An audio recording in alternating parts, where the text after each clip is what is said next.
Authors Press.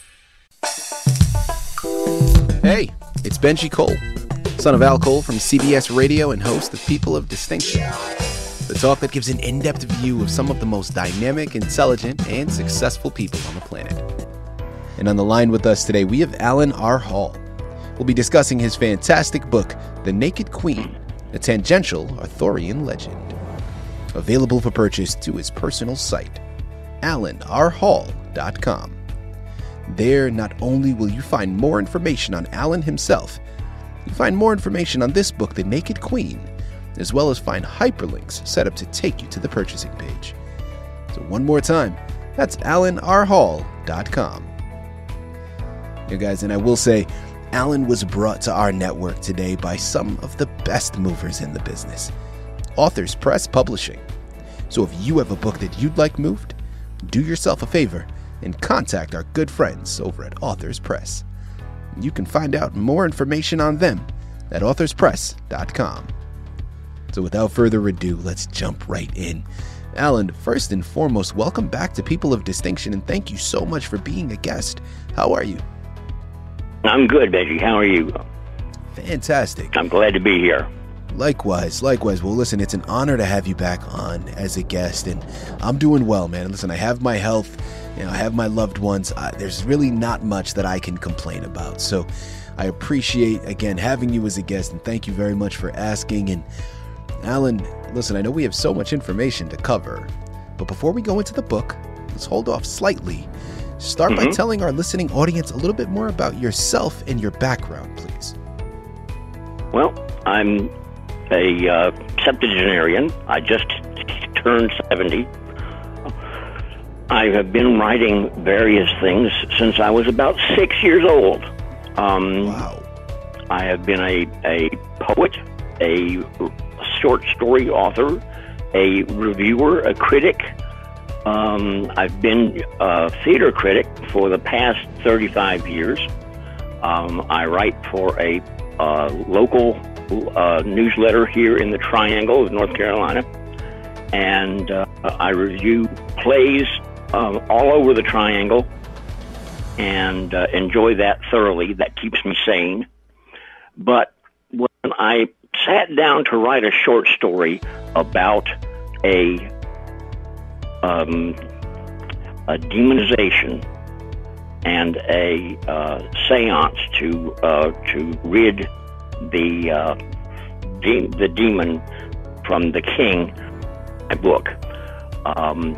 I was simply going to write a short story about an exorcism, but it grew and it expanded, and characters kept getting added, and voices kept appearing in my head telling me to do this and that and the other thing. And by the time I got everything nailed down in the way I wanted it, it was a full-length novel. It never occurred to me that I was going to be writing a novel, but that's the way it turned out. Absolutely. Alan, I love that, man. Listen, what is so great about that is you never know where passion is going to strike, right? And inspiration is going to hit you. And once it does, you just have to sit back, strap in, and get ready for the ride. Okay? Because as you've just stated, you started off as a short story, something you weren't even expecting to go with the length that it did. And then the words just started to fall out of you. Before you know it, you have a novel. They just poured right out. Fantastic. I was writing nitely. I would after my wife had gone to bed, I would go and sit at the computer and write until the wee small hours, and it only took me 2 weeks to write the first 200 pages. Wow. And it wasn't until I reached that point that I began to understand what I was going to do to get this book-length novel whipped into shape. The one thing that took me so long and was the most difficult to write and took many, many rewrites was the actual exorcism. It was very, very difficult to construct. And once it took me a grand total of 2 years from the start of the time I started till it was ready to publish it. It took 2 years to do. And most of that had to do with the exorcism itself. That is absolutely incredible. Alan, without further ado, The Naked Queen, a tangential Arthurian legend. Tell us a little bit more about your book. Well, the book is about the queen of this little country by the name of Tabithia. It is in the toe of Sweden, present-day Sweden, a Scandinavian country. It is ruled by a man by the name of Balazar. And when we meet Balazar, he is on the throne. He has been for a couple of years, and he is doing something very, very strange. He seems to be bent on decimating the female maiden population of Tabithia, because he holds this ritual. It's a ritual that takes place every full moon. He calls it first night, because it's the first night of each full moon.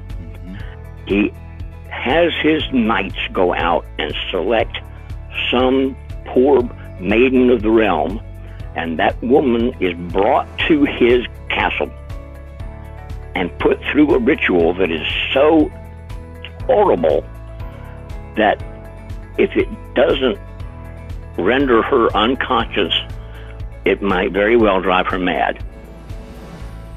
So this is done in front of the entire court in the castle throne room, and it takes place every night, every full moon at midnight, and the entire country is in horror because this man is conducting these horrible rituals every month.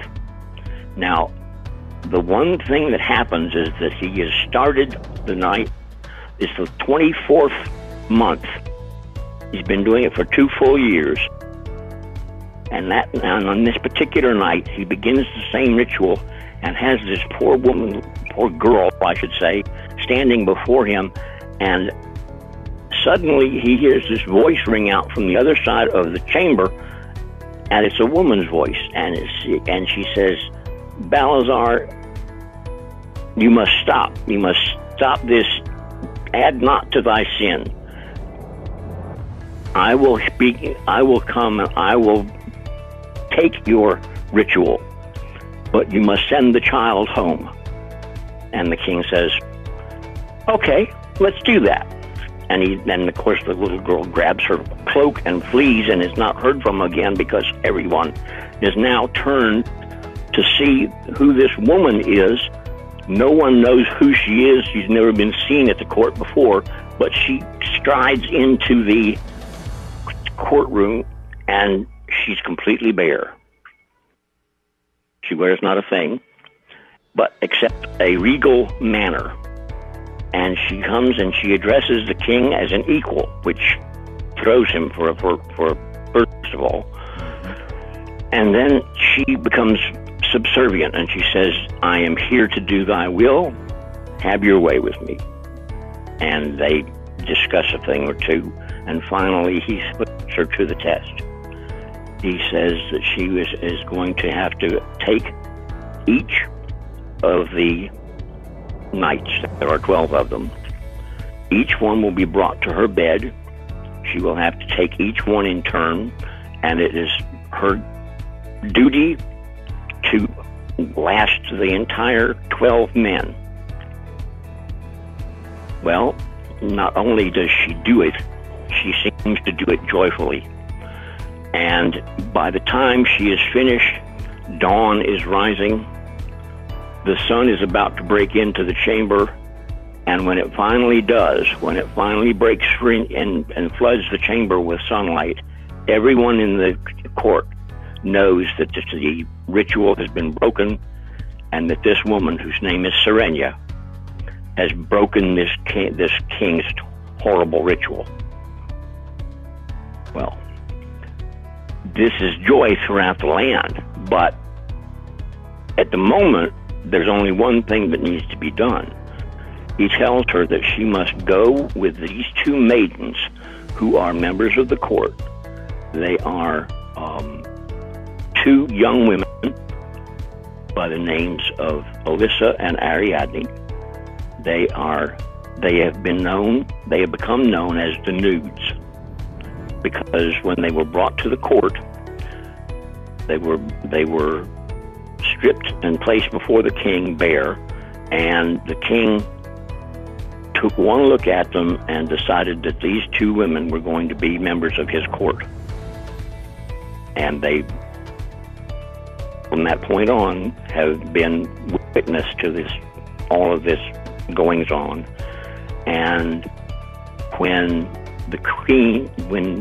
Serenia finishes the ritual, she is told to go with these two who will give her a massage, make her feel better, and give her rest.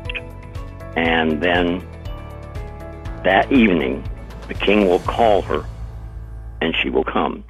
And the Serenia says yes, and the time between will be a very long time indeed. And before she leaves the chamber with the two women, she turns and she gives him the most seductive smile. Fantastic. You know, Alan, this is just as engaging and intriguing as the first time we've heard it. I absolutely love it.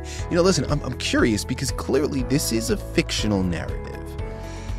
But as I mentioned when we first started the interview, it's right there in the title, an Arthurian legend, right? So it's going to revolve around King Arthur and some of the individuals around that, even though the main protagonist is not at all.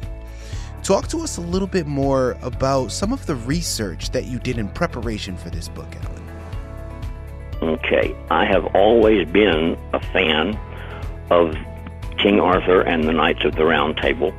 I've done a lot of reading and on a lot of different books and titles, some poetry, some narratives, that anything to do with King Arthur and the Knights, it fascinates me. And I thought about, when I was writing this, I decided that it would be really fun to have this whole narrative being told to King Arthur himself.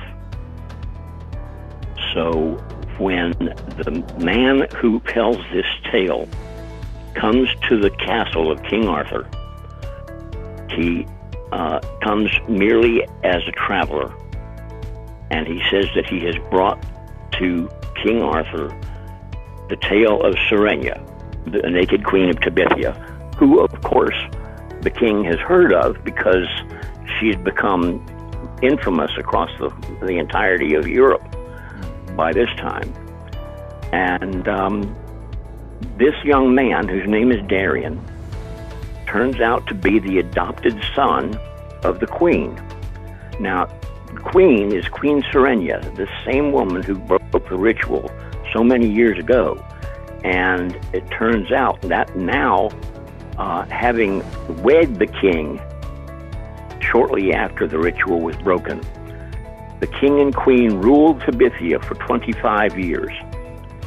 And it was after the 25th year that the king passed away from old age. And the very strange thing about the entire situation is that the queen, although young and robust, died on the very same night. And this has simply put Darian in a state of confusion. He does not know. He has questions concerning both his life with Queen Serenia and how the queen and king died. And he has brought this tale to the king because he is hoping that, unlike all of the other kings and queens that Darian has traveled the world speaking with, King Arthur has the ability to tell him what all this means. So we hear the tale of Queen Serenia, the naked queen of Tebithia, as Darian sits and tells this tale to Arthur. And the entirety of the book revolves around this conversation being told to Arthur by Darian. And the king is simply fascinated. He's eager to learn everything that Darian wants to tell him, but it takes the entire course of the day. And the king is being presented this tale because Darian, on his way to King Arthur's court, walks by the lake that contains a lady in the lake. And the lady in the lake has told Darian that he should and must to the king and tell him this tale. But she gives him a caveat. And after Darian has told the king this entire story, he asks King Arthur if he has any knowledge of what took place that can help Darian understand. And Arthur sits there and he says, well, I have several things I can tell you, but I'm afraid none of it is going to be of any benefit to you. And he lays a few things out that we have learned over the course of the book. And finally he says, I'm afraid I can't answer any of your questions any more than any other king or queen has been able to do. And Darian says, well, I was told by the lady in the lake that if you were not able to answer my question, that I was to ask to speak with the mage. Well, King Arthur immediately goes, the mage? That Merlin, of course. Why didn't I think of that? And so the two of them go to see Merlin. And it is Merlin who is finally able to answer Darian's questions. Alan, as we start to tie up this fantastic interview, because you've already given so much information, and guys, listen, if you want to gather all of the information that Alan is comprised, there's no way around it. AlanRHall.com are the places you have to go.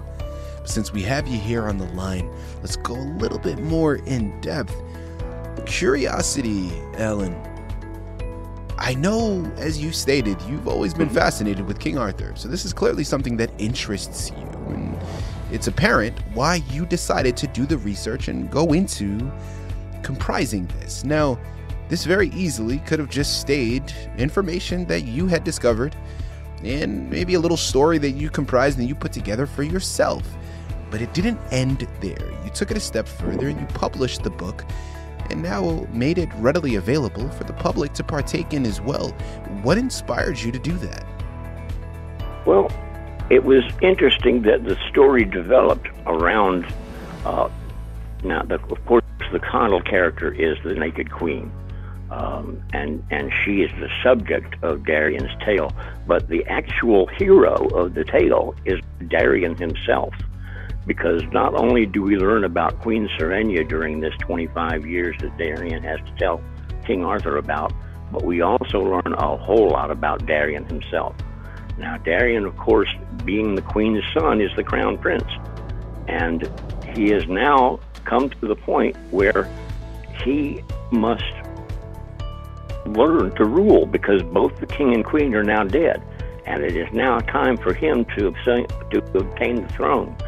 But he can't do it until he has the answers he needs to these questions. So it is this quest that has brought him to King Arthur. And until he gets the answers to his questions, he's not going to be able to rule.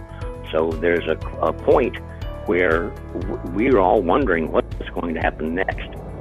And it is Darian himself who is just as confused by the end of the book as is King Arthur. You know what I love about this? Hey, not only is the narrative just incredible, we've discussed so much. We've gotten now to the end of the interview, but yet we've barely scratched the surface. I mean, there is still so much more to be discovered. All of the intricacies, all of the things below the surface are still within the confines of the book. So do yourself a favor, you surely will not be disappointed. I know why I'm going to pick it up. As I've stated, this is something that I am yearning for.